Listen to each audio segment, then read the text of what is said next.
بسم اللہ الرحمن الرحیم۔ السلام علیکم رحمۃ اللہ وبرکاتہ۔ لاکھوں درود سلام حضرت محمد صلی اللہ علیہ وسلم و آل محمد پر۔ ایک اور حضرت علی کا فرمان ہے، جسم کو مت سنوارو بلکہ روح کو سنوارو، کیونکہ جسم کو مٹی میں مل جانا ہے اور روح کو خدا کے پاس جانا ہے۔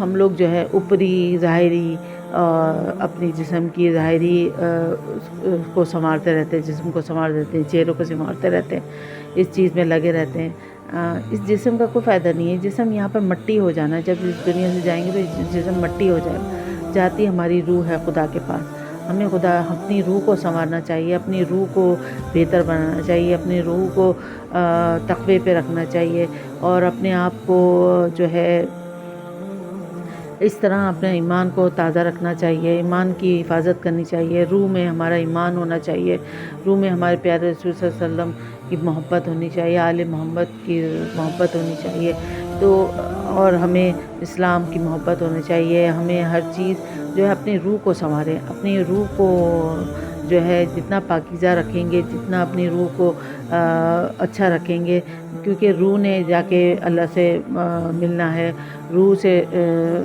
جاتی ہے خدا کے پاس، تو ہمیں روح جتنی اچھی ہم اپنی روح کو رکھیں گے اتنا ہی اچھا ہوگا۔ جسم کا کوئی فائدہ نہیں، جسم تو صرف دنیاوی ہے جو وقت کے ساتھ ساتھ ڈھل جاتا ہے، جوانی اور پھر بڑھاپا آ جاتا ہے تو وہ بات نہیں رہتی، لیکن جب آپ کی روح اچھی ہوتی ہے تو آپ کا جسم، آپ کے چہرہ بھی آپ کا پرنور ہو جاتا ہے، آپ کے اندر ایک بہت اللہ تعالیٰ ایک نورانیت دے دیتا ہے جب آپ کی روح پاکیزہ ہوتی ہے۔ تو اس پہ زیادہ عمل کریں کہ ہم اپنی روح کے پاکیزگی کا خیال رکھیں، اپنے آپ کو اچھا سوچیں، اچھا بولیں، اچھا کہیں، سب سے اچھا سلوک کریں۔ یہی چیز ہوتی ہے جو اچھائی کریں۔ اچھائی جو ہوتی ہے ہمارے اندر و باہر کو جو ہے وہ پرنور بناتی ہے۔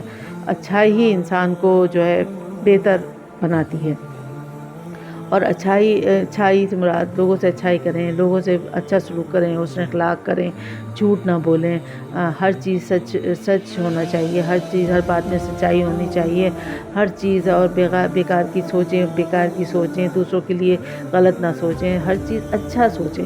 اس سے آپ کے لیے آپ کی روح پاکیزہ رہے گی، تو اس سے انسان اندر بھی اچھا ہوگا، اس کا باہر بھی اچھا ہوگا۔ جب اندر اچھا ہوگا تو باہر خود بخود آپ کا حسن اور آپ کی گلوئنگ، اور کہتے ہیں نور آپ کے چہرے پہ ہوگا، اور لوگ آپ کو دیکھ کر جو ہے وہ خود بولیں گے۔ اور جو اللہ کا بندہ ہوتا ہے نا، جس کی روح پاکیزہ ہوتی ہے، تو اس کو دیکھ کر کہتے ہیں نا، جس بندے کو دیکھ کر خدا یاد آئے وہ ایک بہت پاکیزہ انسان ہوتا ہے۔ تو ایسے انسان بننے کی کوشش ہم سب کو کرنا چاہیے، تاکہ ہماری دنیا بھی بہتر ہو اور آخرت تو ہو، اور خدا کے سامنے جب ہماری روح جائے تو اللہ بھی اس کی تعریف کرے۔ تو اس چیز پہ عمل ضرور کیجیے گا، اور دعاؤں میں یاد رکھیے گا۔ فی امان اللہ۔